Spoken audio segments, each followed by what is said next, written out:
Yeah, I think so. That's all right. That's all right. Hello and welcome. It's really nice to see you. Thank you so much for coming in spite of the weather. We have a beautiful people here, and thanks to Joe really very much for organising this and for lending us the best music to play. Everyone's got a pitch. You should ask Ian about peaches. He did some flow training. The best horse in the field. Yeah. You and Ian agree. That's good. Kate, you want to speak up? Speak up. Okay. Yeah. Good. Yeah. Look, pity about the weather, but anyway, that's all right. We'll get by. All good. It's good. So all good. I'm Kate. For those of you that don't know me, I'm Susanna. I'm a PhD in horse training and behaviour at the University of Sydney, and I'm currently a lecturer at the University of Queensland in equine science. Basically, I'm a horse trainer. I've been for way too many years to mention. And what I do, I started off in Colorado studying with John and Josh Lyons, and I worked in the UK when I was living there, mostly taking horses in, breaking into my big business, and then also retraining horses. And it's a lot of fun from a trainer's point of view to take a horse in that's a bit of a basket case perhaps, and you get it going really nicely, and the owners come and they go, oh, it's fantastic, it's great, you know. And you send them home and everyone's smiling, and then they ring you up a couple of weeks later, a month, 6 months, and they say, you know what, this horse has started buckling again, and this horse has started doing this. This is not good. You know, there's no sustainability in me training a horse and giving it back to you, because I need to train the owners. And that's what I found over the time, taking horses in and traveling around giving clinics and stuff. It's great, but if you're not really focused on the owners, you're focused on the horses, you're not getting the owners to train the horses, then it's going to come apart eventually. And so then I started to focus just on helping people to train their own horses. I think the thing is, when you start to do anything with a horse, you build this sort of bubble of communication. So the horse learns your patterns of pressure release reward. We'll talk a little bit about that later. But what happens is the horse learns to respond to my signals. So, you know, I pick up a rein or I put my leg on something, and the horse responds to that because I release at the right time and I reward the horse for doing that. So when I give the horse back to you, if your signal's slightly different, the horse is not going to maintain that response. It simply isn't. It's going to start trialling new behaviours. Perhaps your release isn't as good as mine. Perhaps it's a bit slower. Perhaps it's a bit faster. You know, something's going to be different, and the horse will adapt to you. So what happens if you train your horse? The horse gets to this level. Let's say you're at this level. You get a bit better. The horse gets a bit worse. And eventually you find a happy equilibrium, where you link and you're at a decent sort of communication level. But what I want to do is push you up so that your horse can come up and meet you. You know, you hear a lot about the horses talking a lot. Well, it's really not the horse's job to treat you. It's your job to teach the horse. Isn't that right? So we need to, really keep that in mind. And I don't care whether you're the most experienced rider on the planet or whether you're really just getting started. If you can break lessons down, you can convey them to your horse. You know, I remember back in Sydney, I was riding at Rolex. We were warming up, and my instructor was saying, just ride shouldering down the long side. So I felt, left leg here, right leg, lift him up. And I felt like I was in some sort of horrible game of Twister. And then I'm leaving the warm-up arena and I'm holding this horse like this and my legs are wrapped around him, and she said, don't let him move. So I went in, we won, it was great, it was a lot of fun, but I just knew, this is not right.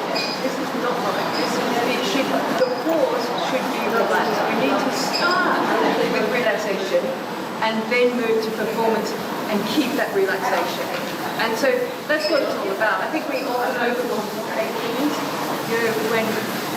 If we don't understand it, obviously if I don't really understand it in my mind, I can't convey that to the horse. So I think about something that might seem a bit complicated, like shouldering. Do I really have that? What exactly, where I want the horse to put its feet, where I want the horse's centre of gravity to be before I go into that movement? If I don't really have that, then it's unfair for me to try and explain it to the horse. It's not really fair in my mind. Yeah, horses, they're not machines. They're not like a computer. I can't send my horse to a trainer, have him install some software, a new training, and bring it back to me, and there you go. Every time I ask her to give me the same response, it doesn't happen. Okay? So I need to take responsibility for my horse, and I need to put the training on it. So if it's something simple like lead next to me, or if it's something more complicated like doing a flying change, I need to put that on the horse. And so what we're going to do today is talk a little bit about the bubble, what I call the engagement zone, which is where we get the horse engaged with us and listening, which enables us to actually have a conversation with the horse and be more as one.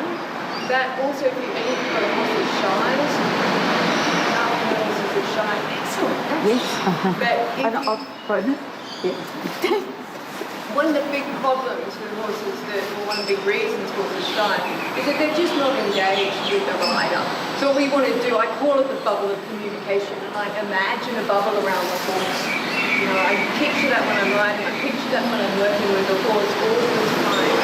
And if the horse, let's say the horse sees the tractor or something over there, what does it do? First of all, what does the horse do when it sees the tractor? Looks, yeah. So first thing is raises its head. Yeah? And so for me, that cricket there, like, it just burst my bubble. So I can see that happening. I can see it. The horse is nice, round in frame, in self-carriage, everything's going swimmingly well, and suddenly it sees a tractor, boom, burst the bubble. So my job then is just to get it back into the bubble and let it relax again. So when we talk about then horses' emotional levels, if we were to judge emotional level out of 100, Peaches here now, what do you think she is out of 100? Well, 100. 100 being wildly out of here. Right, 200. Oh no, she's about 5. Zero. She's having a wee nap, yeah? And we just wake her up. So let's say she's 50. Right, she's neither asleep nor really particularly emotional. A few years ago I did an experiment. We took 100 horses, we looked at their eye temperature, heart rate variability, and their behaviours, and their response to negative reinforcement. And what we found was if we can lift her from a 50 to about a 60 or 65, about 10% above her resting rate, we can engage her best. That's where the horses were learning optimally. So they were taking, the experiment was they had to walk backwards through a corridor. So they were taking fewer steps backwards, so they were taking larger steps, meaning they're more confident with their response, and they were doing it more quickly, and they were showing less behaviour with twisting their head up or anything like that. So what happens sometimes is we get a result like this, that is a bit more emotional. For example, and let's say she comes in and she's an 80 out of 100, and I look at her, calm down, Peaches, calm down. The problem is, I can't force her to relax. I really can't. We can't do it to each other. Just relax, because it doesn't work. It actually makes quite the opposite. What I can do is I can lift her emotional level more. So if she comes out as an 80, I don't want her to be an 85, but I might want her to be an 81, an 82. Just a little bit. And then I can say, now Peaches, would you like to relax? She'll go, oh, yes, actually, I would, thanks very much. And she'll come down to a 78. And I'll do the same thing, I'll push her up to an 80, and then she'll come down to a 75. And pretty soon, once you do this, you've got her at 65, and you're good to go, and she's relaxed and she's engaged. So we'll look at that a bit today as well. I think one of the things that goes wrong with training most of the time that I see is they don't start with relaxation. I can't start teaching her something now because she's not with me at all. So I need to lift her emotional level a little bit to get her engaged.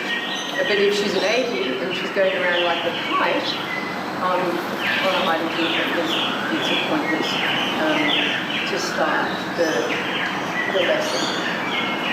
So how do we engage the horse? How do we increase its emotional level? Any ideas how we might do that? Little aids. Sorry? Little aids. get their Yeah, attention. give her a signal, so a pressure signal of some kind perhaps, and just start to get her to think. That's what we have to do. I always said that, this is the bit I want to train. I know my horse is going to get kicked as I start working the horse. I'm not really interested in riding a really fit, untrained horse. I'd much rather ride an unfit, untrained horse and get a fit while I train it. So this bit is all I'm really interested in. So what I want to do with the first lessons with any horse is make it really simple so that she can get it right. Every time she gets something right, it builds her confidence, doesn't it? Yeah.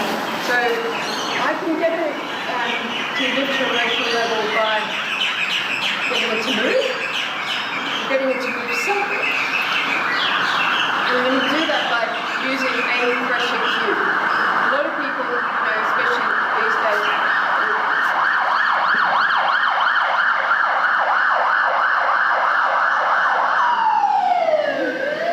we hear a lot about positive reinforcement.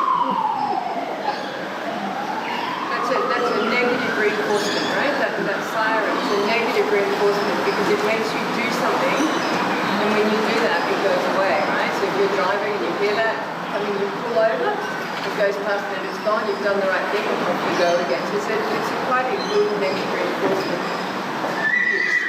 People get a bit confused about positive reinforcement and negative reinforcement. I'm trying to change the names of these things to addition and subtraction because it's simpler.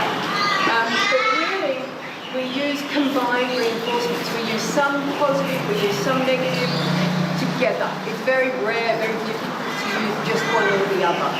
So if you hear somebody saying, I only use positive reinforcement, it's very popular with the dog folk who think negative reinforcement is terribly aversive.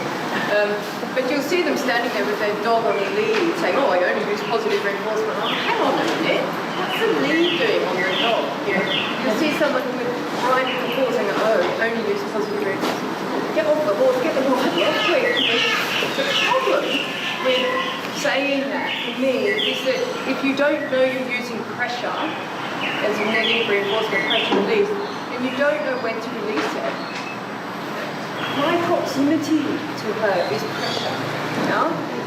My voice is pressure.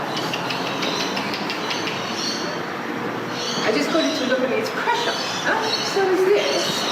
But it's not the only type of pressure I've got. So if I know when I'm using pressure, then I can release it in a timely manner, and I can reward her. So the release is not the reward we must add. So the reward is the positive reinforcement part of that equation. So I can use good girl, I can use my voice as a positive reinforcement, and I can also use my voice as a positive punishment.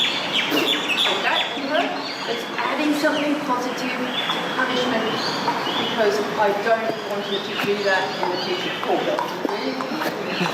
So just a quick word before we get started about the difference between punishment and reinforcement, because it's one of those things that's really good to understand. We hear the word correction a lot, and it's just a nice word for punishment. It means the same thing. So you can always tell the difference. If you're going to say, well, what am I using? I'm using negative reinforcement because it gets hugely confused with punishment. People think it's the same thing or it's on some sort of continuum. They're quite opposite, different sides of the world, in different realms completely. So you know that something is reinforcement if your intention is to make the behavior more likely to occur in the future. Okay, so the scratch is reinforcement. The scratch is positive reinforcement.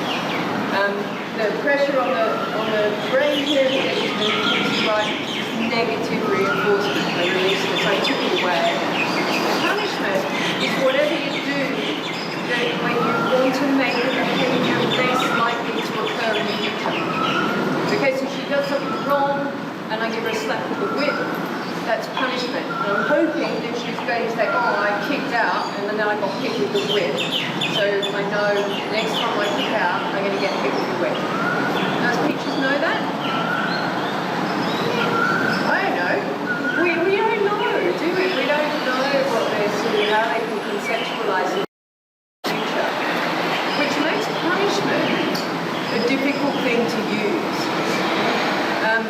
And I think we need to be aware of when we're using reinforcement, when we're using punishment, because punishment makes her life very unpredictable.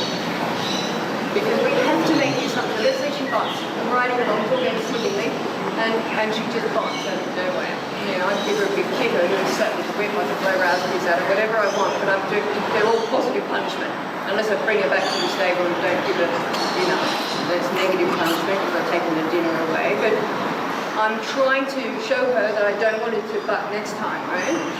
But she might have bucked because, you know, she got something on her leg or there's something under the saddle. There might be a reason, another reason why she bucked. I'm making the assumption she just wanted to get rid of me. But that has led me straight down that punishment path, and that's made her environment really unpredictable. So it's not even a two-edged sword. It's a slippery slope. Because as soon as we start making assumptions about what the horse is thinking, it makes us very reactive. And so what that does is it means that I sit around waiting for Peaches to make a mistake and then I correct it. Whereas I want to be really proactive when I ride, when I train, so I want to be all the time teaching her stuff. So there's something that she's not doing. She's not in self-carriage. She's not holding her shoulders up. She's falling in. She follows it. Particularly going right. Particularly going right. You know, so she's dropping her shoulder all the time, and you have to keep propping her up.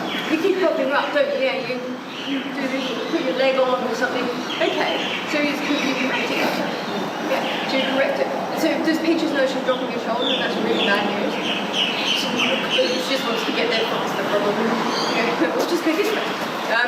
So what we need to do then is turn that around and be really proactive and teach her to lift her shoulder. I often think that it's easier to look at what the horse is not doing than what the horse is doing. You know when the horse rears up something, it's really obvious, yeah? I can see the horse is rearing up. So if that's what I see, I straight away walk down that punishment road. You know, let's crack the head on the shoulder. Or I don't know, whack it on the cannon or something. There's all sorts of cures, isn't it? But it's led me straight down that path. I have to wait for her to do it again, then I can go. Whereas if I look at it like, so she's not keeping all front feet on the ground, or she's not following where I'm asking her to go with the reins, then I can go out and train that. And what that's going to do is it's going to put Peaches back in my bubble, and it's going to let me go out and teach her something useful that's going to be useful for everything else that we do together.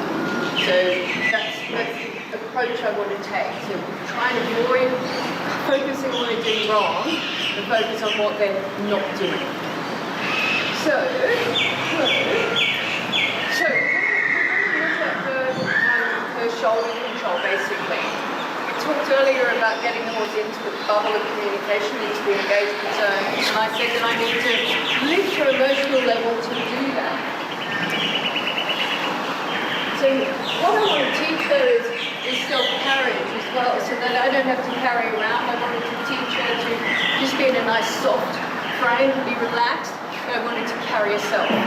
So I want to teach her to give to pressure and to remain in self-carriage until I ask her to do something differently. So if I set her around to go around on the right here, go to the right and left couple. If I set her to go on the right, I expect her to be in self-carriage, I expect her to hold the shoulder up, not fall in, not change the line that I've set her. She's not going to learn this afternoon. But if Jo's going to practice that, and she will eventually get that. So today what we're going to do is I'm going to show you what I call give to the bit, which is getting the horse into frame, which is the lesson I use to get the horse into the engagement zone. So it increases the emotional level a little bit, but it also teaches her something really useful, which is the posture that I want, softens in the bridle, teaches her to pay attention, and it shows her there's a release of pressure. Because I'm going to break everything down into 4 basic principles. So I've got a spot on the horse I want to move, and here, if we give to the bit, it's just going to be her nose. And I choose one spot for whatever I'm teaching. So give to the bit is the nose. Let's say we're teaching the horse to get on a trailer. I only look at this You know, I find the horse is very big, the trailer's very small, and to get the horse with all its feet and its tail and its ears and everything onto the trailer is really quite difficult. But I know that if I can get this foot like all the way to the front of the trailer and all the way back again really quietly, really calmly, it's attached to the rest of the horse. The rest of the horse definitely coming with it, you know. But just looking at this, I'm really clear with her. You know, I've got a cue to walk forward. As soon as she steps forward, I'm releasing her forward. Cue to step back. As soon as she steps back, releasing her forward. And it actually makes it really simple. So let's take a more complicated lesson. Let's say you're teaching flying changes, yeah? So your horse is cantering along to the right, and you want it to change to the left leg. She doesn't canter along to the right leg. So where does the flying change come from?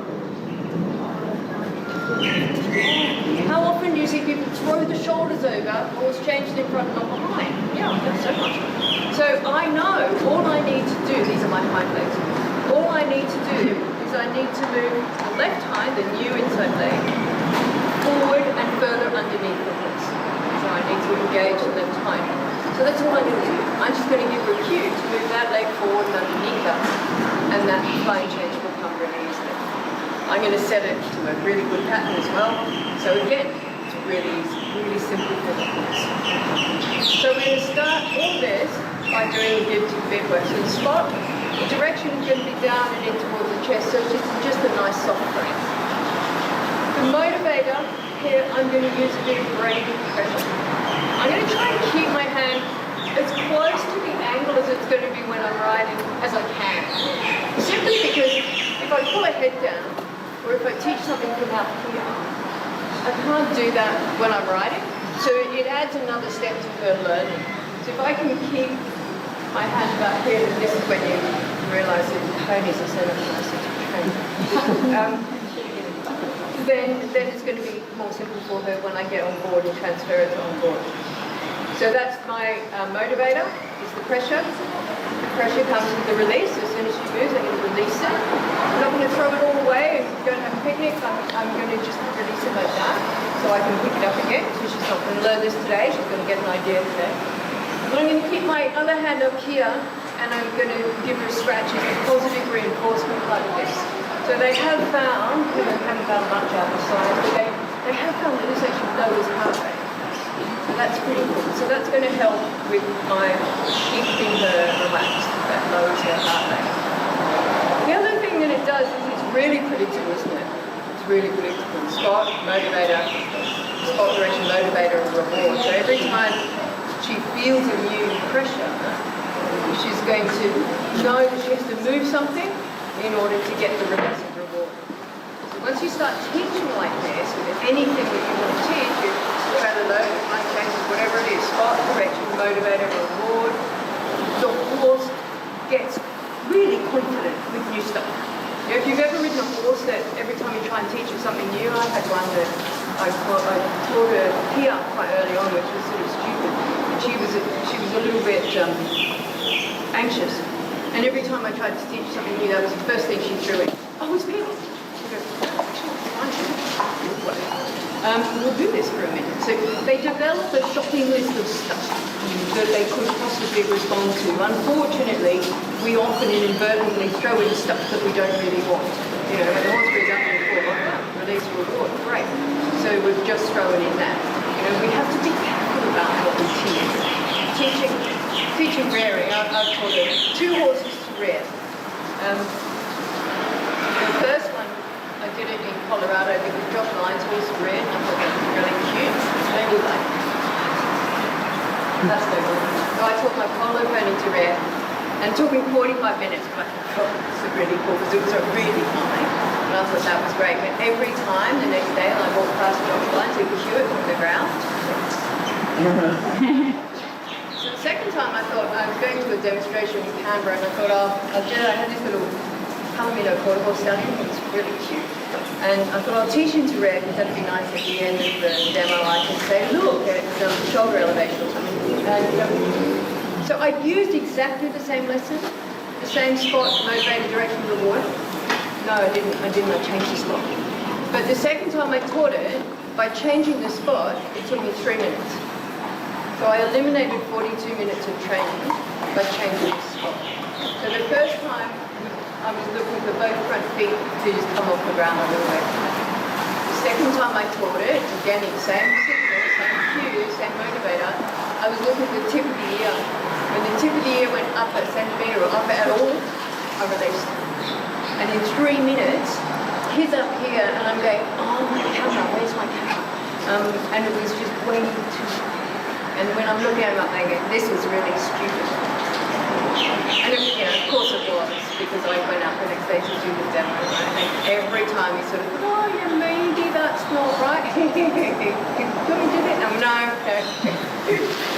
But so yeah, working out what the spot is really important, because you can really limit your training time, which is good for the horse because it's less for the horse to go through. So it's like the change of leg, the fine change, just do the hind leg. It's the only one you need to do.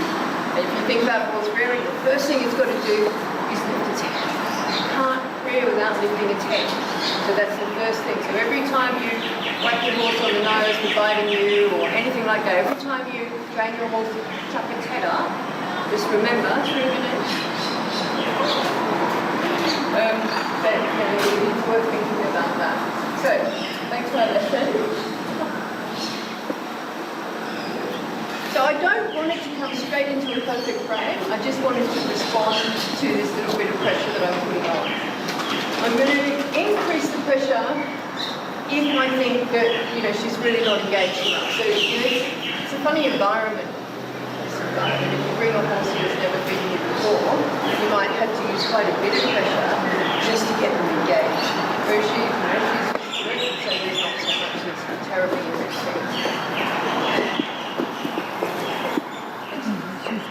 Yeah, so, what's your mercy level now? She was a 50, what is she now? 65. 50 what? 65.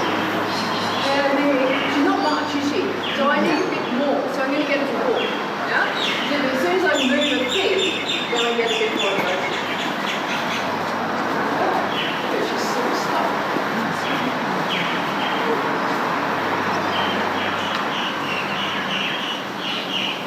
Yeah, you're a little bit late on the leg front.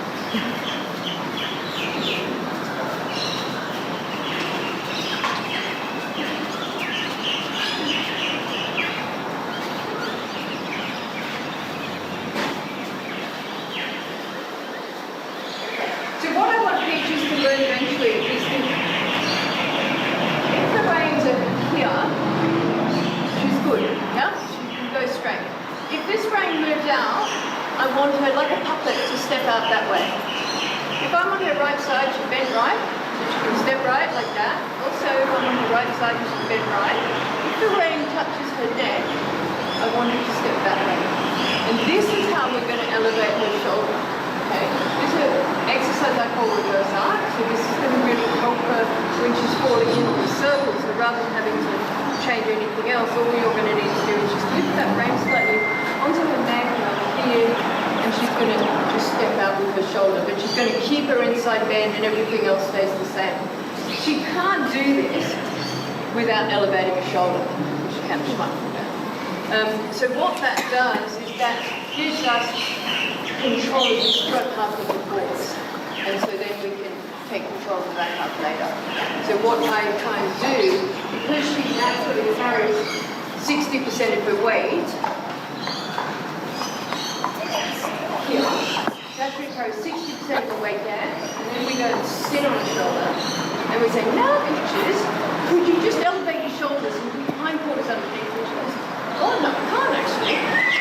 So what we're going to do is address this first, because otherwise this has nowhere to go. Yeah? Let's lift this so that she can get a high water underneath it. I also control the hindquarters off the reins because it makes them all really bump. But we won't talk about that today because we're really talking about safety. So what I really want to focus on today is getting this into the bubble, getting all this. This lift to the bit exercise is great for walking your horses around the centre. I have had a look at the pressure differences required to teach this in a bridle and teach it in a business bridle. And I found it takes up to 10 times the amount of pressure in the head collar as it does in the bridle. So if you are using a bit of bridle or you're doing this in a head collar, just be aware of that. Yeah? I think it's much duller, so it's huge. And I don't think it's a bad thing, but really release needs to be better because it's quite easy for the horse to habituate to a lot of pressure across here. And so we just need to be really good with our legs.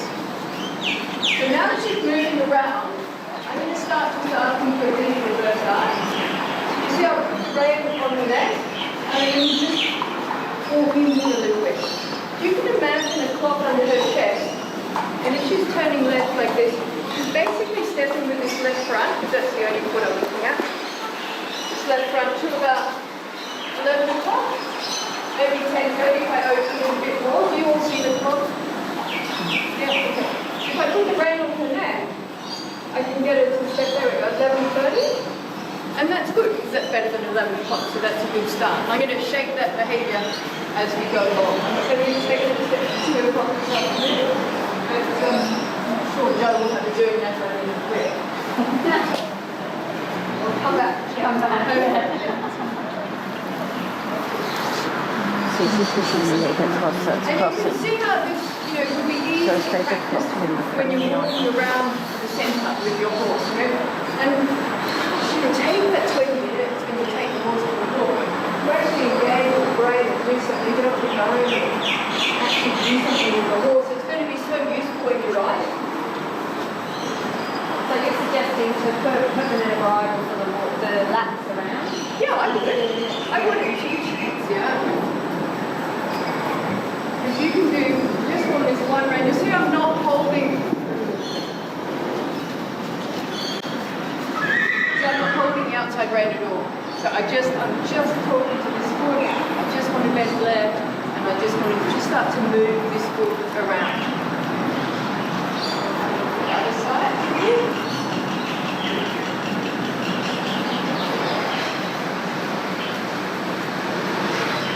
Okay, so I just asked you to walk a bit faster, just to give me another 2% as a motion level. When I'm doing 7 and 7 just dips to dip, you see how I'm walking with her. So I'm walking forward, and I've got my hands across my chest, and both walking forward. When I want her to do reverse arch, I'm going to get a little bit further ahead, put the rein on the neck, and just ask her gently to step across. Open the rein again, go to step right, rein on the neck, and ask her to step across.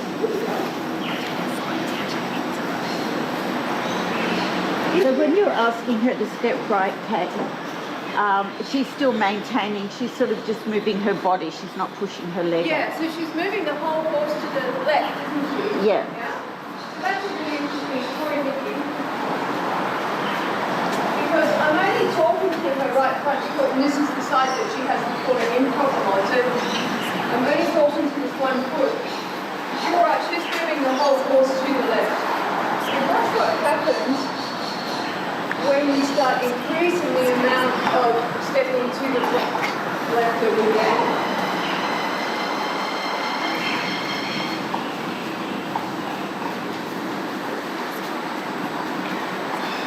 See how her hindquarters are moving less. Okay? A good way of doing that is to push the on the fence, because she's reluctant to walk into the fence. So I can use the fence as a sort of natural barrier that encourages her to move away from it. So she's bent right, she's stepping left.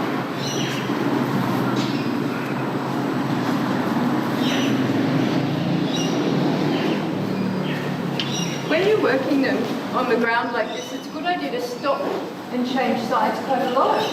If she bends the right, so that's stretching out those muscles on the left side, using these top line muscles a lot, and maybe she's not all that used to it. So you might as well train a jolly good stop while you're doing that. And so I'm going to again, and then have a spot direction motivated reward for the stop. And I'm going to give it 3 seconds. I want you to stop with when I say go. So So what I'm going to do is I'm going to say go first, and then I'm going to stop walking, and then I'm going to keep up pressure on this one inside rein, and I'm going to watch her right front, and when it stops walking forward, I'm going to release the pressure and I'm going to reward her.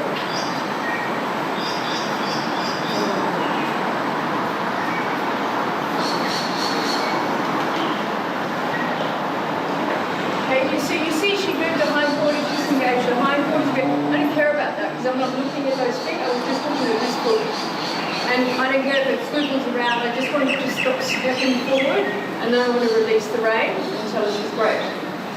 So if you do that and just keep changing direction, you're just going to sleep a bit. A little bit faster. And it's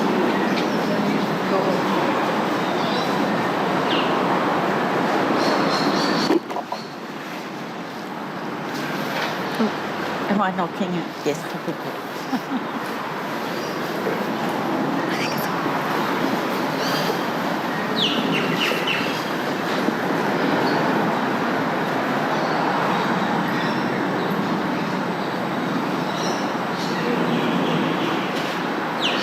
Now, once you've done a bit of that work on both sides with your horse, they should be starting to get an idea of staying in a soft frame.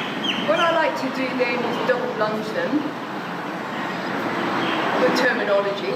Yeah, would you? And the bungee? Now I double lunge using the saddle when I'm teaching a horse. Simply because it brings the stirrups, it brings the line up a little, or it has the line a little lower, I should say, than if you're using a surcingle. If you're using a surcingle, the rings are quite high, and what happens quite often when your horse changes direction is the line gets jammed under its tail and gets really ugly really hot. So having them low is good. When you're teaching the horse, also, it makes it very difficult to turn the face. So if any of you have done single line lunging, you might have had a horse that's turned to face you, and that can be, quite difficult to deal with. Whereas having one line behind her makes it really easy for me to stop her turning facing me. So I really don't want her to have to go through that learning process of going straight up to it.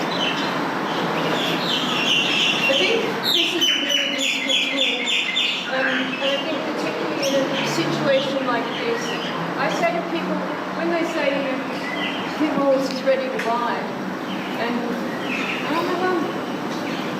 your horse is ready to ride when you're just dying to ride it. You know when you look at the horse and say, oh my God, that looks fantastic. That, I think, feels good. No, maybe I just can't see it. No. So I love double lunging for that as well, because what it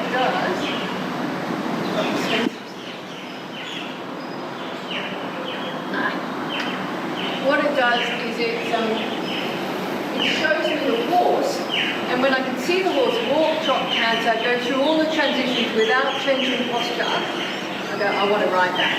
And as soon as I go, oh, I want to ride that, then I know that the horse is ready. So I ask myself two questions. The first question is, can I ride it? Well, if the horse is a button or something, I probably can't ride buttons all my life, so I'm not going to do that. I'm going to put the red one on the right. Yeah, that's a weird superstition. We're going to discuss it. Oh, sorry. I don't know.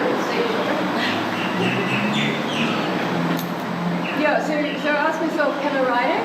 The answer is yes. I go on to the second question, which is actually much more important, which is, do I want to? And if the horse, say, it's not bucking back and I can ride that, but it's in his head, or it's not staying in frame, or it's clearly not relaxed, the answer is no, I don't want to. So I go back to whatever work I was doing on the ground until I get that, oh, I so want to ride that feeling.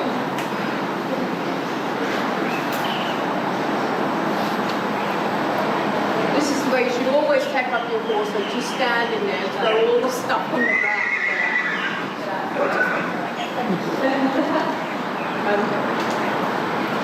So it is really a great idea, and I just happened to know because Joe told me that she double lunges was yesterday.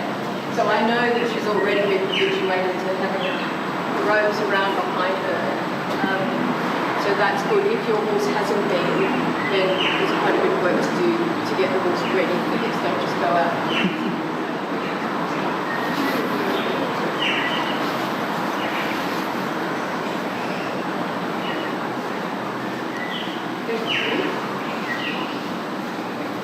Okay. Shall I go out? Yeah. So I'm not going to show you the whole process of teaching this. It is all on my online training if it is if you want to have a look at that. But basically, it's just like lunging. It's just that it's more like riding. Yeah? Because I've got control of both the reins, and I can feel if she's soft. I can feel that she's in soft carriage, and I can see her rein. What I don't have, you'll notice, is the draw rein on her. So I'm not double or trebling the pressure by connecting the rein from the saddle to the bit back to the stirrup. Because I'm not going to ride in draw reins. I don't even train in draw reins. I want her to really understand softness and to understand self-carriage. So I find that double lunging is a great place for all of those things, yeah? Understanding self-carriage, understanding softness, and learning transitions, particularly in self-carriage and maintaining posture and everything through a transition. Once your horse is good at that, once your horse is really good at staying in the engagement zone and trouble, then this sort of work, this double lunging work, will make them less responsible in riding. Just because for me to release the rein, it's got a long way to travel, and she never gets a full release of pressure at all, because of just the weight of the rein. It is quite heavy. So I did an interesting experiment last semester at University of Queensland. We got this mare out of the paddock and we put the double lines on her, and we taught her, we had her going around anyway, long reining. And I had the rein tension devices on her. And it was about 6 kilograms was the average, I think, for each rein in that first lesson. I then took them off and I taught her that bit exercise that we just looked at. And it went down to between 46 to 2. So, it made a huge difference just teaching her to come up the pressure and teaching her to release. When she was stopping breath. So I like that, but she didn't change shape, which she ended up in control.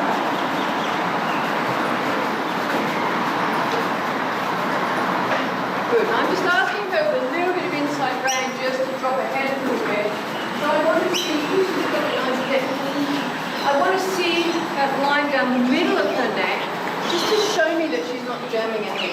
Yeah? So we were talking about this the other day with another horse, and it was really obvious. You could see when he first came out, he was using all the muscles under his neck. So he looked in a nice shape, but he was just doing this to make him quite tense. But as soon as he was actually relaxed, you could see that line that goes sort of down the middle of his neck, and you could see that the underside of his neck was relaxed, but he was using his top line, and that's what I was looking for. One of the other drawbacks of this is that you have no shoulder control. So I can't do reversal. So all I can do if she falls in on this circle is turn it to the outside and get her to travel outside and then to the back of the circle. So it's not ideal for our lesson with Joe, but I thought it was nice to really see the interplay work.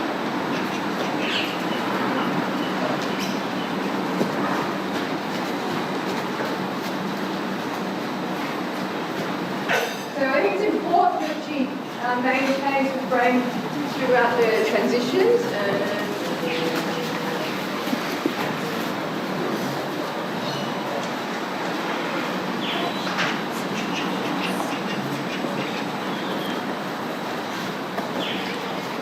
But someone in the in UK once who came to me with this beautiful horse and he was doing dressage and he was trying to go up the levels and said, I just can't get the walk to canter. So show me, you know. And she was right, yeah, she asked the horse to go for the walk to canter and he just started carrying it really fast. And what's your cue? And she's like, what? What's your cue to trot?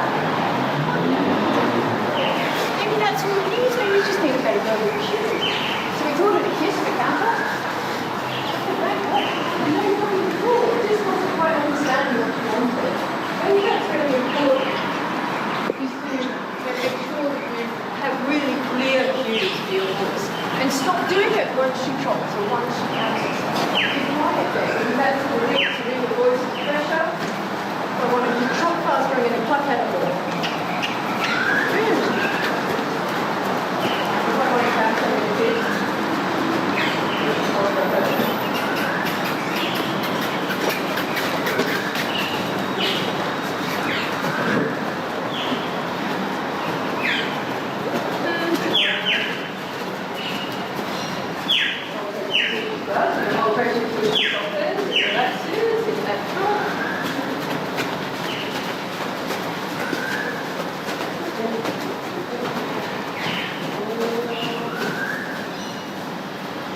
I've never really heard that kiss before.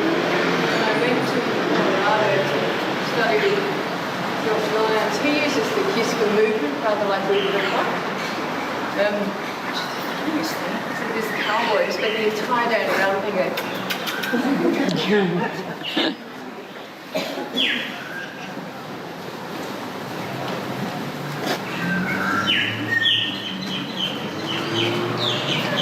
so she's falling in, as you know, on this side. I'm going to pop her in the counter.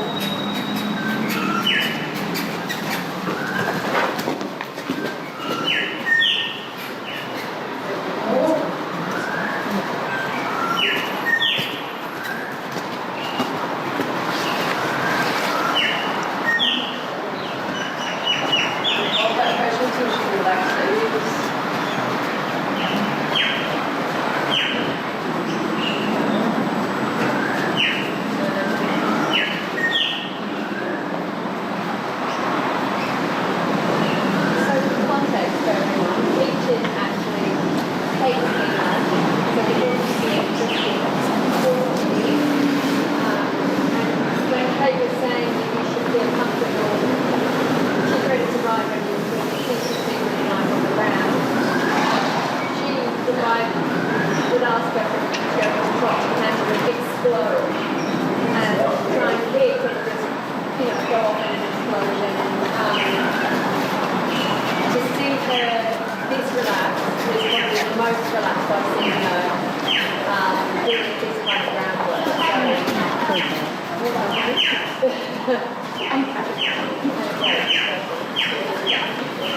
And it's really hard to explode when you're in frame. Yeah? And you're unlikely to want to do it when you're relaxed. So that's, you know, people look at me and look at the frame and stuff. And they say, oh look, you know, I don't need that because I'm not a dressage rider. I ride around paddings, ride around paddings and some of this. So I don't need all that dressage stuff. I go, it's not nothing to do with dressage. It's got everything to do with safety. Yeah? It's that bubble. When she was long range there, she was in the bubble. As soon as her head goes up, she looks at something else, I've lost my bubble, I need to get it back, whether I'm just saddle on the ground. All about safety and relaxation, nothing about discipline. Yeah, and so when you've got a horse, self-carriage. We talk about self-carriage all the time. And we picture these horses in dressage arenas in these beautiful frames. And that's not what self-carriage is about. Self-carriage is about doing what you've been asked to do until you're asked to do something else. So self-carriage can be standing here while I do whatever I'm doing, so I'm asked to do anything else, you know? So it's a really good thing to practice all the time and not to confine it to riding into dressage arena. Self-carriage is really important because what it does is it keeps her engaged.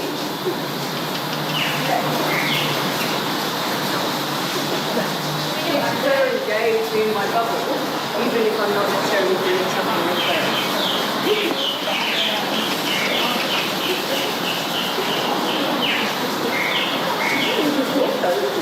So you just take any behaviour that you want. So I know what I wanted to do. I wanted to continue. So she looked at me and she's like, oh, no. So I rewarded that because she rewarded that. If I can get her to move ahead, will be the likely to follow. So the hardest thing to do is to get her to come straight to me. But if I can get her to move ahead, so I come back over here.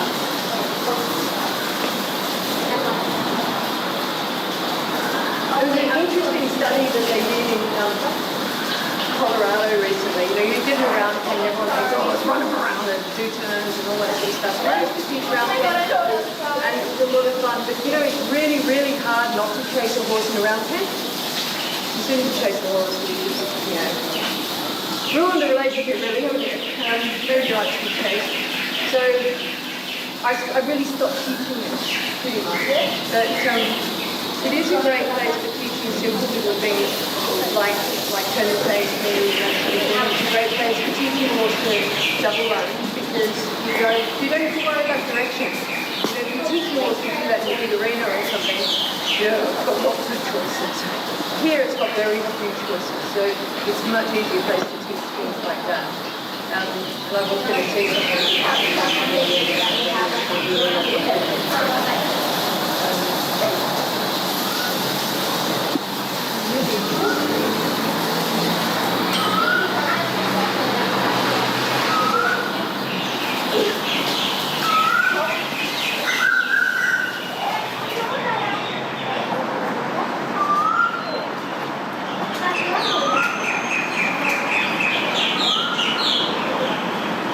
Lost your voice.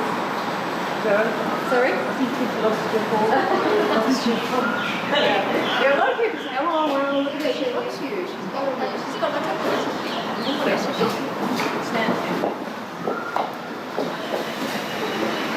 Rich, you were point about the giraffe to stand still.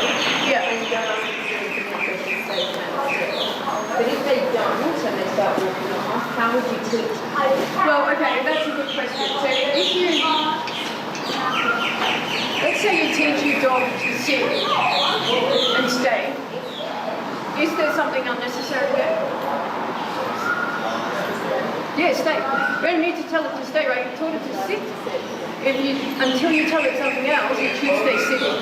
So when you start thinking about self-carriage, think about bookending everything, which I didn't do when I walked off, right? Well, what I could have done was this that way, something like that. And I could have done what I was going to do, and then I could have come back and I could have rewarded it the waiting. But if you think about it like that, bookending things, so when I pick a foot up, I'm going to put it down. I'm going to pick it up, do what I do, drop it.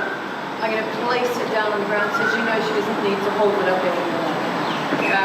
So if I'm going to trot the 20-metre circle, I'm going to keep her on that line doing the same circle until I ask her to turn in the other direction or cancel or do something else.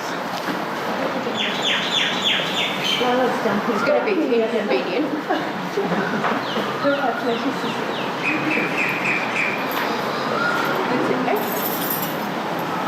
So we're going to get Joe on to really unkind, pretty people. This is the disturbance that I think. So have a bit more of a look at this. She's got to pick up the food first.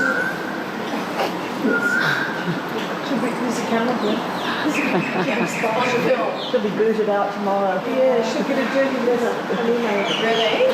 Scoop the poop. Scoop the poop. Oh. You'll be reported otherwise. We've got 20 people here to report you. Yeah. I didn't want to leave it down while she was neat. Oh my God. Sorry?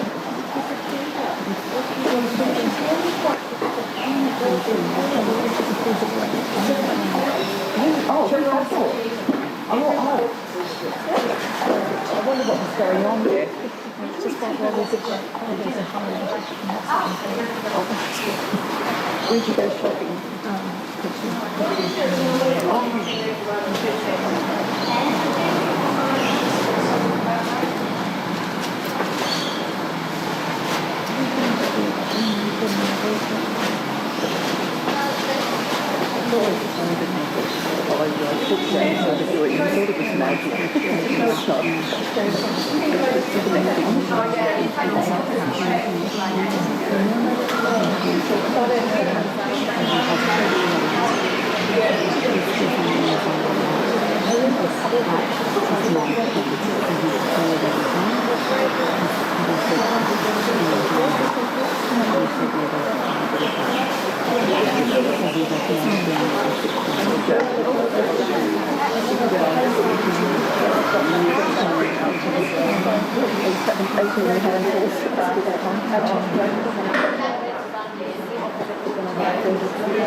All right. Okay. So we're going to keep her in the same frame as she did when we were long raining. Yeah? And I just want you to think that. Let's put her on the right. So we're on the right. So we just have her going around in the centre of the right, just in walk at the moment. You know, I think that's another thing to consider when you're training, you know, especially with educational young horses. We're always thinking that we should have them in a good working trot. You know, get the trot in. If I overstretch her, the speed, that's what she's going to focus on. She's going to focus on the speed because that could kill her. But doing reverse up is never going to kill her. So if she does it in a jog rather than a trot, I'm going to be really happy with that. As long as I'm after the trot, I've got a steady movement. I don't care what it is, I'm thinking where it's going to be. So be careful with that when you're focusing on getting that quality of gait before you've got relaxation and the feet where you want them to go. To make the things last and more. Okay, so what we want you to do, when you're working the rein, you want to step right, let's step bend right. And then when you close the rein on the neck, we want it to step left and right. So,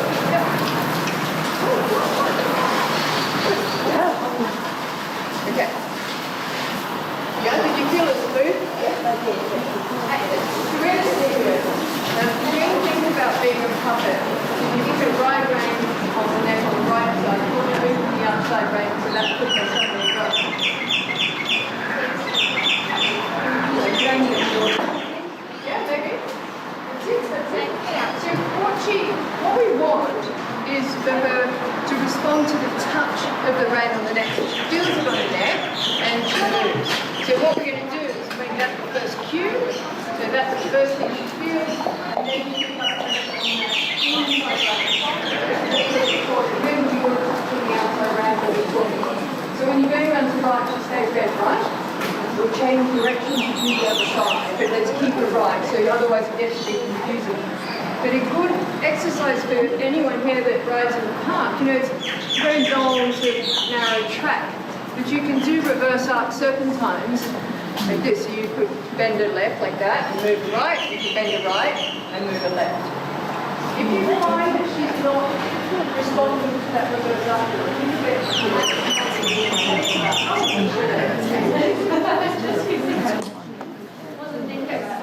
that was interesting that she used her leg, and it's really tempting because we're all taught to do that. Yeah, okay, let's go again. Okay. And we'll just have a look at features. Whereas I want you to use just the leg to move around. Out there. You can bend to the right, just move around.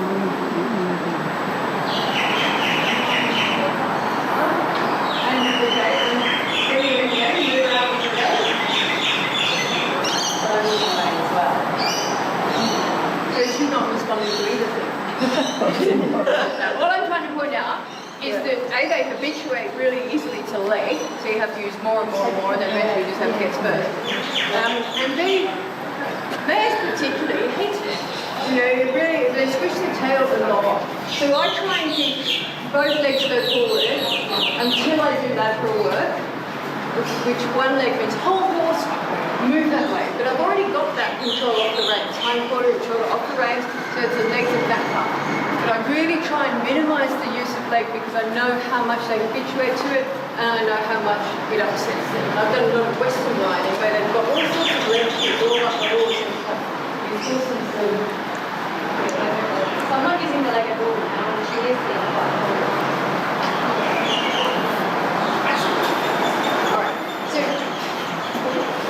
Okay, so keep her bent right and just using, I just want you to control her shoulders with her bent right and we'll make the circle bigger and smaller, okay?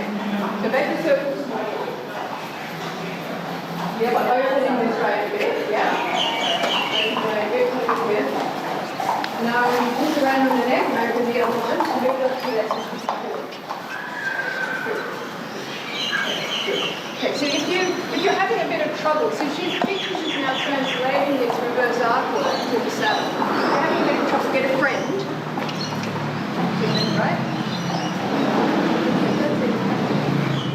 Just to walk where you're walking when you're working on the ground. And that should really help. The other thing that will help is to move your hand further up the neck. When I was training it, my hand was halfway up the neck.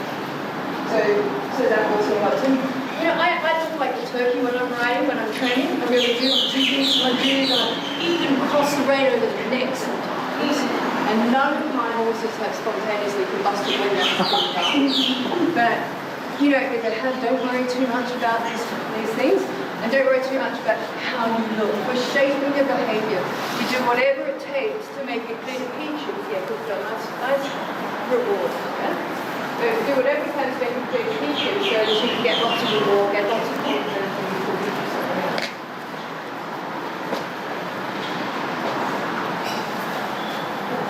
Okay, now hold her up to trot and we'll watch her all walk up. She doesn't even want to trot. She's terribly tired.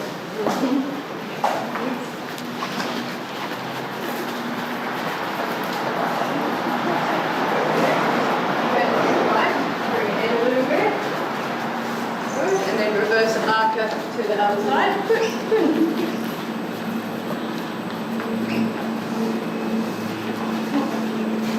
Okay, so when she drops her shoulder like that, I want you to try and keep her bent to the right and just move the shoulder out rather than bend to the left. Right there. So when you try and keep the bend right to line, you just need to pick that shoulder up and move it to the outside. Okay? Good. Yeah. Okay, we're going to make it more. So every time you go up a pace, it looks pretty ugly.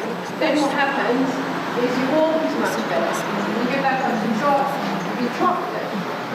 Then you put it up to canter really ugly. You go back to trot, the trot's great. And so you just keep going like this. But the more you can do on the lines to get Peaches to understand that this is the frame I travel in. If I stay in this frame, it's all good. She releases. All I need to do.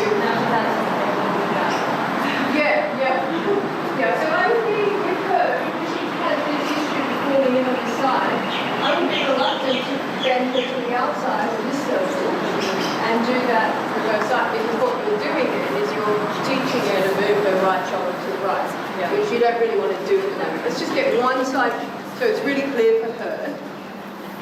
And then when you go out to the park, you can do zigzag lines and reverse up.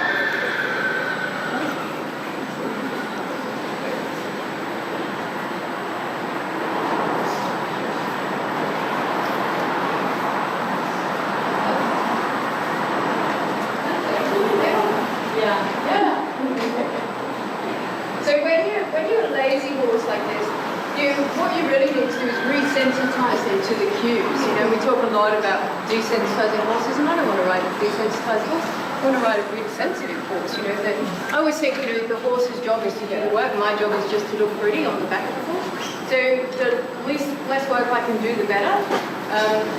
So what needs to be done with her, that was good because you put your legs on, together, and she worked past you and you put them on together. So horses will really suck you into that quite easily. You've got to carry me, or you've got to keep your leg on, keep me in trot, all those sorts of things. So we just need to resensitize the horse to the pressure cue And the way we do that is to release it properly, yeah? So you might have to use a lot more pressure to start with, but you've got to release it when the horse does what you want. And then coming off that, you're going to require less and less and less pressure. So just like we're in here today, so let's say you get a horse off the track and they've been desensitized to about 50 kilograms of pressure in each rein, which they usually have. Well, let's say 15, because that's a much nicer story, although it's really good. So 15 kilograms, they're just used to that. So you get them and you're really sweet and you come home and go, 3 kilograms, can you do something? You stop. They go, no. So you gradually pick it up, you've got 10 kilograms of your arm, so nasty. Until you get to 15.5 kilograms, the horse is not going to respond because the horse has been desensitized to 15 kilograms. So it's not motivating for the horse, and the pressure is your motivator. So you have to lift it to 15.5 or 16 once or twice or 3 times and release it when the horse does what you want. Then next time you pick it up, hopefully you'll only need 14. And it keeps coming down. What we've forgotten in modern dressage is it should keep coming down, not just get more and more and more. And so, we're always looking for ways that encourage self-carriage so that your horse only needs to feel the pressure when something has to change. It's doing something that you want to change. How does she feel? Does she feel a bit more? It doesn't feel very responsive to the shoulders, like moving the shoulders, much more than usual. Normally I'm constantly, especially going right, having to literally prop up that right shoulder with the rein in the leg. Yeah. Whereas she actually moves across and stays off it. Yeah. And I think, what's nice about doing it like this is that it's a really simple signal. I mean, really, really simple. Somebody said to me, I used to send people away in the UK to do a clinic once every 2 weeks. And they'd come, and the first clinic was the second clinic 2 weeks later was shoulder control. Then I'd send them away for 2 weeks and say you're only allowed to pick up 1 rein at a time. You can go wherever you want to go, but you're not allowed to have 2 reins in your hand. So they would go everywhere controlling shoulders on 1 rein, right? And they all invariably came back. They were really happy with what they'd done, although they felt a bit weird. But the one thing they said more often than not was, why has my horse stopped trying? Oh, stop trying because it's in the bubble, it's listening, you're giving it signals, you're getting feedback, you're having a conversation. And that's just the only way to do it. Lots of ways you can engage your horse. You could be on the ground, you be on the ground, he moves hind quarters, you can be here, you could ask him to put his head down. Pressure release reward, as long as you've got that, you're going to engage your horse. The reason I use fear is because I've found it's the most useful thing to do. Because it gives me the posture I want, it helps the horse relax. I use it at every gait. I use it all the time, leading the horse around whenever I need the horse to pay attention, all I need to do is keep up with pressure. So, rather than disengaging his hindquarters, that disengaging hindquarters is really, it's not a great exercise. I really minimise that because if you watch horses in the paddock when they want to change direction, they move their shoulders. Their hindquarters just have to follow. You never see a horse changing direction from having like this. And if you do, it's probably really serious problems. And so, practicing things that the horse is going to be naturally and everything's great. I just think it gives you a lot of other things apart from that focus and that safety.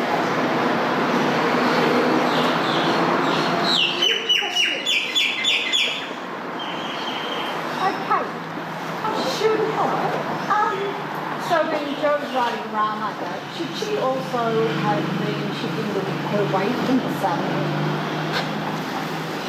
It's best not. I mean, what I really want is for the horse, is for the rider just to be there and the horse learning to control its movement from the reins. Front legs and hind legs from the reins before we get into that sort of moving away. And I think it's a nice question because it's one of those things that adds, I think, to the confusion that often, comes in with riding. I remember, back to my game at Twister, it was, move your hip here, you run. As long as I'm sitting up straight, and you can check that by getting someone to video you. As long as you're sitting up straight and you're supporting the horse in that way, then that's great. I think we're really trying to build the basics of behaviour. I think anything, I call it foundation work, everything else sort of fine changes. I call it foundation work because it's what all horses should know how to do, yeah? And it's pretty basic stuff, they can all do it as soon as they're born. So, yeah, I think if we keep it simple, it's likely to be more simple. When you were talking earlier about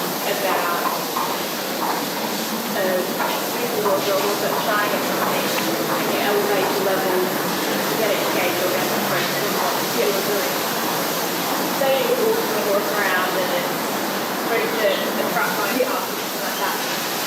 If you're adding to that situation, how does that not make it associate that situation with even worse? Yeah, no, exactly. That's a great question. There's lots of different ways to elevate the emotional level. Before I asked you to walk, yeah? And then when that wasn't enough, I asked you to walk faster. If she's walking, I might ask her to stop, okay? So speed is always a good way. But just asking them to do something will work, yeah? Because otherwise, the horse is in control of the emotional level. Yeah, so you just say, I'm an 85, I'm staying here. I go, hey, do you want to drop your head? Do you want to turn left? Do you want to do some reverse arm? And they go, whoa, what are you doing? And so you get their focus back like that. So it's a great question because when I say that, they go, oh no, oh no. But we can never just lower it. You know, so I think training is all about learning to manipulate the emotional level. And that the view most often goes wrong. And I used to see horses who got on both heights. My favourite arrow. And this poor horse is lost. You know, they're so alone. It's a horrible place to be. And as soon as you take that lead, right, you make it up again, make it that hard.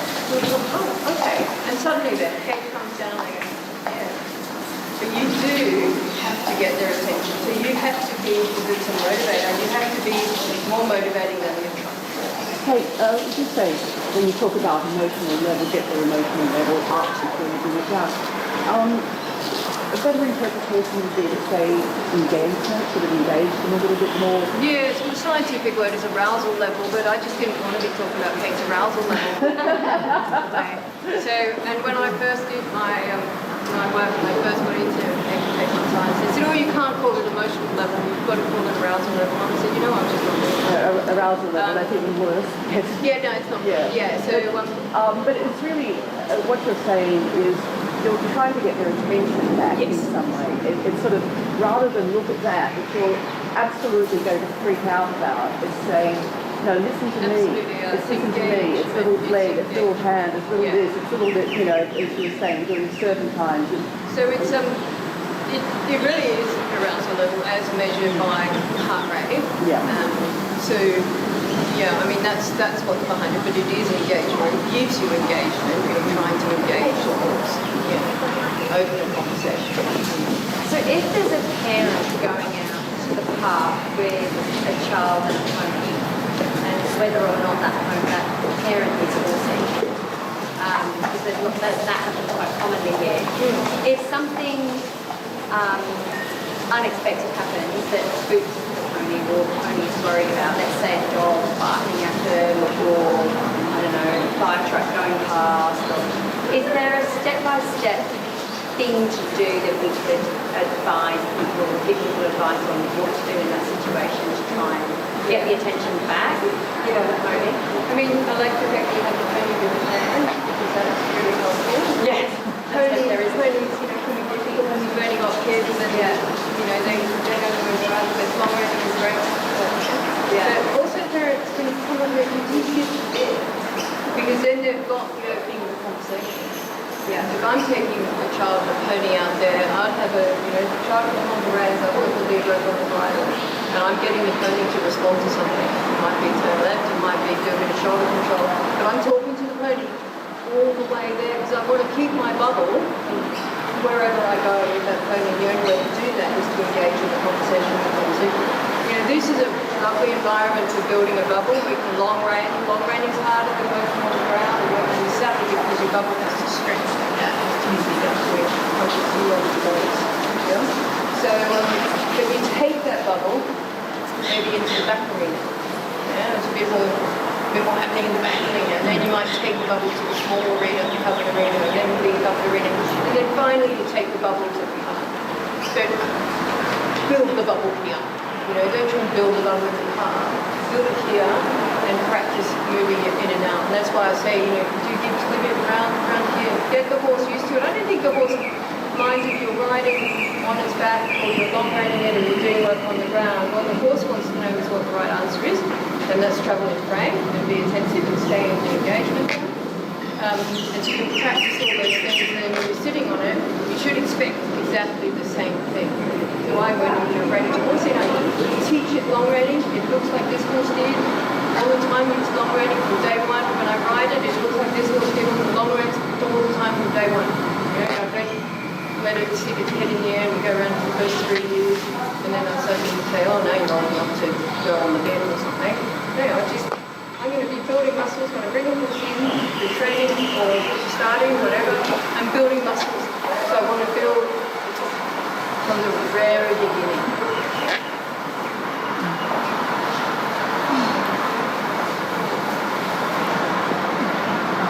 No other questions? How do you control how much pressure you're using? Yeah, well, see, that's really interesting, and I've recently started using the rein tension devices a lot more just in my normal riding because, you know, you can sort of feel it. Not really sure. They are so good. They're little devices, they're about this big, and they sit between the rein and the bit, and they give you a readout on your iPhone. They tell you how much pressure you've got on each rein. And I have a set. Borrow them sometime just to get an idea of what we're doing because it is really interesting. I was blown away when I saw that mare when we long reined her with the rein tension devices on, that she literally went down like 4 or 5 kilograms of pressure to do exactly the same thing as by teaching a simple lesson. Where do you buy them? Where do you get them from? Oh, you get them from IPOS, IPOS. But I can lend you some while I'm here, and you can. I think I'm going to need them a long time. yeah. But let me know if you want some and I will. Yeah, I would like some. Yeah, I'm an ambassador thing. Okay. Become the Australian. Yeah, but look, if any of you don't have my training and are interested in having a look, go along to my website, which is candofy.com. I've got a 30-day video series and a 100-day series. They're all free. You can just go and have a look at those. I'm also doing a 14-day challenge at home, which is $14, which gives you lots of stuff. It teaches this pretty well in there. It's a new lesson every day for 14 days. Do you have to do it every day? No, you get it for 3 weeks, but then and you also get $100 off the gold membership if you go through that way. And it's the only way to get it. No, you don't have to. Some days are big lesson days, like teaching gives a bit, we give you quite a lot on that. And other days are really quick days where I explain line reinforcement or, you know, something. It's not too much work. And even if you are in the gold training, and I know you are, it's a really good thing to do, just as a refresher. There's a lot of new information in there and stuff, and so just to get it back on track, you know, it's the end of the year, it's time to sort of revamp, rethink, step back. COVID's done. Let's hope. I'm not impressed. Hey, they opened the Queensland borders yesterday. I haven't. Good. Any other questions? Okay, thank you so much on behalf of the class. Thank you.